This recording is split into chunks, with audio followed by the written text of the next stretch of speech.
If you showed up at a No Kings protest, congratulations, because you have hurt Donald Trump's feelings, and he is making it very known to us all just how upset and insecure he is. Because on Air Force One tonight, Donald Trump was pressed by a reporter about the record-breaking No Kings protest, and I'm sure that you can guess what his reaction was.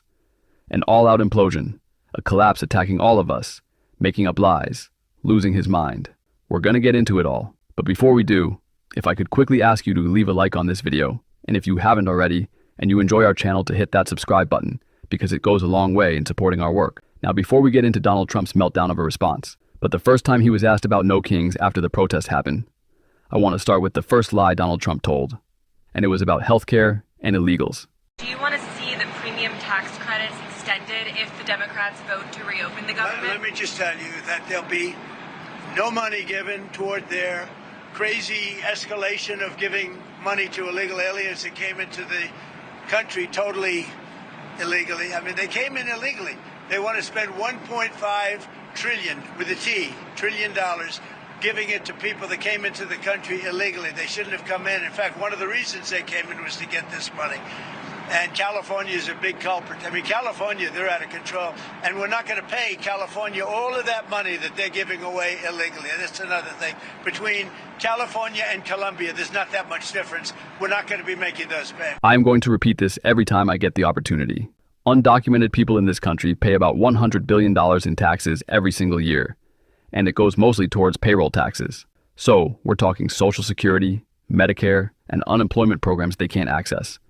Do you know who doesn't pay their taxes? Jeff Bezos, Elon Musk, Mark Zuckerberg, and especially not fucking Donald Trump. So do not sell me on this lie that undocumented people who love this country certainly more than Donald Trump and your average Republican are stealing from us when they aren't getting health care. It is a ridiculous notion, but are actually contributing to subsidize our health care. So Donald, shut up with that lie, first of all. But then we got a bit of a pivot, because Donald Trump, feeling weak in this moment around the shutdown, wanted to start talking about, in the wake of No Kings, how he actually can be a king if he wants now. This wasn't the question he was asked, he just decided to spout off. So before we get into his actual No Kings meltdown, let's take a look at what he had to say about being a king. Are there other cities you're actively looking at for the National Guard right now? Yeah. What about it? I'm just wondering if you care to comment on that. Well, we've used the National Guard to be very successful in Memphis. You can see the numbers are falling like rocks. Washington, D.C., Chicago is getting better, even though we're going through a lot. And, you know, we're trying to do it in a very nice way. I'm allowed, as you know, as president, like 50% of the presidents have used the Insurrection Act. They can use that, and everybody agrees you're allowed to use that, and there's no more court cases, there's no more anything. We're trying to do it in a nicer manner. But we can always use the Insurrection Act if we want. I mean, you take a look in the past, one in particular president used it 28 times during the course of a presidency. So we're allowed to do that. We thought we could do it in a very nice way. All we want to do is have safe cities. We're not looking for anything that would be spectacular other than crime-free become spectacular. We want to have great crime-free cities. So I'd be allowed to use, if I wanted, the Insurrection Act, and then all of this nonsense would go away. You have the absolute right. It's the strongest power a president has, and you have the absolute right to do it. We wanted to go this route, but we get sued every time you look at somebody. You look at somebody the wrong way, and you end up getting sued. We just want no crime. Really hard to beat the allegations that you aren't a king, and that you don't want to be a king when you're saying that you can do whatever you want. Invoking the Insurrection Act, saying many presidents before you have done it. And then you can win every court case, win every lawsuit, break every law, go past Congress. Yeah, you can't do that though. That is the whole point, is that you can't do that. And not only can Donald Trump not do that, which is an important point to make, nobody wants him to, and not even because the procedure of it all, not even because it would be breaking the law, but because Donald Trump is historically unpopular on every issue. Donald Trump just hit a new low approval rating on the issue of the economy, the thing that we always used to say, or at least idiots did, that Donald Trump would continue to win on. I never said that. I knew he was going to tank the economy. I'm sure you did as well. But that's why there were so many of us for multiple reasons. But out in the streets yesterday, and Trump was asked about it, he wasn't too happy. I'm with the AP. With AP? What's your response to the protests over the weekend, the No Kings protests? I think it's a joke. I looked at the people. They're not representative of this country. And I looked at all the brand new signs I guess it was paid for by Soros and other radical left lunatics. It looks like it was. We're checking it out. The demonstrations were very small, very ineffective, and the people were whacked out. When you look at those people, those are not representative of the people of our country. Mr. President, besides San Francisco... By the way, I'm not a king. I'm not a king. I work my ass off to make our country great. That's all it is. I'm not a king at all. Donald, I just want to get this off my chest and make it very clear. I am not paid to hate you. I will hate you for fucking free. I will pay to hate you any amount of money. It is great to hate you. I wish I didn't have to. I wish I could focus on something else. I honestly do wish that we didn't have to pay attention to everything you said every single day, every idiotic tweet, every illegal action, every horrible lie that you tell. I wish we did not have to listen to it. But unfortunately, that is the situation. And so I do deeply hate you, and I don't need some imaginary George Soros bucks to make that the case. Donald Trump wants us to believe that these 7 million people you and I who are out at No Kings had some ulterior motive. But you know what? The truth is, we love this country. We actually care about this country. We love democracy, and we want to further democratize our country. No Kings wasn't just about one man. It's not just about Donald Trump. I wanted us to listen, again and again, to the words of Bernie Sanders saying that this is not about one man. Donald Trump is a symptom of this larger problem, that no king stay is just as much about the oligarchs around the king, about the Bezos, about the Zuck, about the Elon Musk, Larry Ellison. These people stealing from us to hoard what makes America great. That's what they want to do. They want to hoard the wealth that this country has built. They want to prevent entrepreneurship if it messes with their monopoly. They want to stifle dissent of the dear leader. So he continues to give them tax cuts, continues to allow them to abuse the rights of their workers. That is what Donald Trump wants. And so it's not just about him. It is about everyone who allows this regime to go forward with its authoritarian project, and the authoritarians that it also supports in doing so. And that is why Donald Trump was asked about his praise and shift back towards Putin in a meeting with President Zelensky.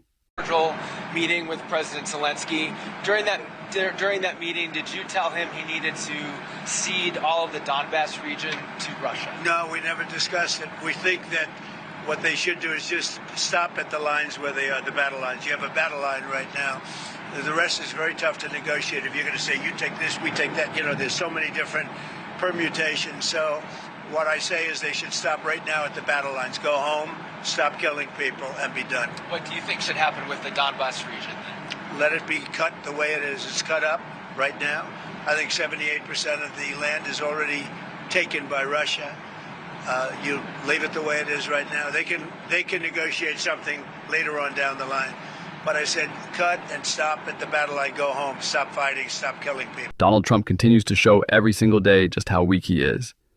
And the fact that it was only a month ago, or even a little less, that Donald Trump said that Russia was a paper tiger and incorrectly analyzed, but made himself look stupid when saying that after taking a look at the economic and military conditions on the ground in Russia, he finally realized that maybe Ukraine was winning this war, as it has been the whole time for Donald Trump to get one phone call from Putin, in which he probably said that his hair or makeup looked that looked good that day, and now he decides to completely change his mind. It shows how weak he is, how easy it is for world leaders to intimidate him, to sway him, to make him throw us under the bus. And that is what Donald Trump is doing in so many ways right now. And if you want to look at one of the biggest victims of that, it's the people who voted for him. Farmers right now who Donald Trump is claiming to help. But this sentiment that he shared, I don't think it's going to do it. To U.S. farmers who feel that the deal is benefiting Argentina more than it is them, as they are Argentina's fighting for its life, young lady. You don't know anything about it. They're fighting for their life. Nothing's benefiting Argentina. They're fighting for their life. You understand what that means? They have no money. They have no anything. They're fighting so hard to survive. If I can help them survive in a free world, I happen to like the president of Argentina. I think he's trying to do the best he can. But don't make it sound like they're doing great. They are dying. All right? They're dying. $40 billion for Argentina to help Scott Benson and his buddies on Wall Street get a bailout. Billions more to Israel as they continue their genocide. And what do the farmers get? They get screwed. They get no one buying their crops, especially those soybeans. I'd also like to point out the fact that Donald Trump's 2019 trade war, we already did this, hurt soybean production in the United States. China stopped buying them. They moved a lot of the production to Argentina, who Donald Trump is bailing out right now. Like, we saw this coming. Kamala Harris warned you guys of this. But now Donald Trump is focused on everyone else. It's not very America first. especially again when you're talking about his supposed ceasefire with our ally. Not sure about that, but no. Donald Trump was asked about Israel's latest strike on Gaza, and he had this to say. Was justified with striking when it did Striking where? in Gaza today and overnight. I'd have to get back to you on that. I'd have to get back. What is the next step? Because we're going to be determined. You know, all of that's is under consideration right now. It's under review. Don't know. Or dementia. That's actually a great game for Donald Trump going forward. You know how whenever a Republican is asked about something horrible that Trump did, they're like, well, I didn't see that. I'm not aware of what you're talking about. And it's like headline news, and it'll be like, yeah. It'd be like Trump blowing up a boat off the coast of Venezuela. It's like Donald Trump said that he can blow up whoever he wants, whenever he wants. And he says that he's going to do it indiscriminately and he doesn't care about the law. Did you see this, Senator? And they're like, I don't think so. I don't think I saw that one. Unsure about that. But Donald Trump dementia, or doesn't know. A good game to keep in play going forward. But one thing I know is that Israel is going to carry out their genocide. They are going to continue. They never had any interest in a ceasefire or a peace agreement. So we have to continue to let people know that that is the case. And I'm going to call that out on this show. If you want to support that, as always, you can hit that subscribe button, leave a like on this video. If you stuck around to the end, drop a blue heart in the comments. Keep on fighting. Don't let them silence you. And until next time, I'll see you soon.